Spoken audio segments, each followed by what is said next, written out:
Well, I'm not trying to, this actually doesn't matter, this part of the video. I kind of just have to redo the whole video because I showed my knee on the last one because the camera was not faced correctly. So, try number 2. Alright, so this video is going to be talking about how I review rackets and how it's different from, like, let's use a base here, Tennis Warehouse, how they compare rackets and strings review, like everything, all product review. This is how I'm going to do it. Let's talk about what we already know, what Tennis Warehouse probably does, okay? Because most of us know them. They compare rackets, they tell us if it's balanced, and for every racket, I swear, they always say that, like, it's consistent from the baseline, that it's good at net, and whatever. Yeah, it's like the same thing for every racket, so you really don't know what's better and what's not good. So, I think the reason for that, and I think this is a common thing that I've noticed, they play test the equipment for like a month, and then they make a video on it. I tried doing that for like 2 weeks to a month, and then review and then saying things, but then I realized that it kind of sounded like what they said. And I'm not saying that that's because they're right. They're actually not. What happened is, once you start playing with the racket for a month consistently, you feel comfortable with it, and you're adjusted to it. And at that point, you feel like you can only give good remarks on it, other than bad. And and this is what I'm gonna start doing. I'm only gonna play test all the equipment for 3 to 5 days only, because this is the time when I'm still adjusting. Okay, this is before I completely adjust.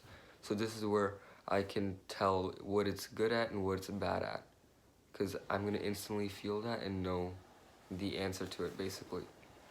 And I don't know if you guys agree with me in that like process, but I think it's good because that's that's like that's what you want to know before you get comfortable.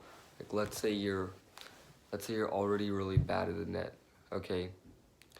And then I play test a racket that's very bad at the net, but then I get so used to it after 2 weeks, and that I just say it's really good.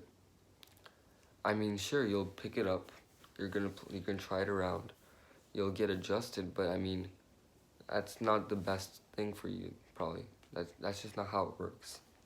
I'm just gonna do it for a 5-day play test, give you the goods and bads, because I don't want to just give goods like a Tennis Warehouse, where everything just sounds like the same product if you just look at what they say. So that's what I'm gonna do. And yeah, I think it's pretty good. It saves me time, honestly. Um, and the videos are gonna be a little bit shorter. Not that it's gonna have anything less, I'm just gonna be quick to the point. I might go into some things like I usually do, and at the end of the video I'll recap what I've already said in a simple format. And yeah, that's gonna be kind of what it is. I'm gonna also, for each product, I'm gonna like scale it on like a ladder. I don't know if I already said in this video, it's been like 5 minutes now probably, so I'm just gonna say it again if I did already. This is how I did it for my last video, and I think it's a good thing that I did. For strings, I'm gonna be, if I'm talking about the power of a string, right, I'm gonna like put it on like a spectrum, like RPM blast being like low power, and then like natural gut being high power. If that kind of makes sense, that's what I'm gonna try aiming for. And then I'm gonna like try putting the product between that spectrum on the high side, low side, and try to compare it to other products in that range if I know any. And yeah, that's kind of how I'm gonna do it, because then you get a better sense of how it actually works, instead of like Tennis Warehouse saying it's a powerful string, it's a low powered string. That's all they say. That's it. So I'm gonna actually clear up all the confusion that you may have as much as I possibly can. And yeah, I'm gonna try to give you guys the best advice as much as possible. So stay tuned. If you have a product that you want me to review, please do put in the comments, and I will try doing the product as fast as possible. And yeah, see you guys in the next video. Bye.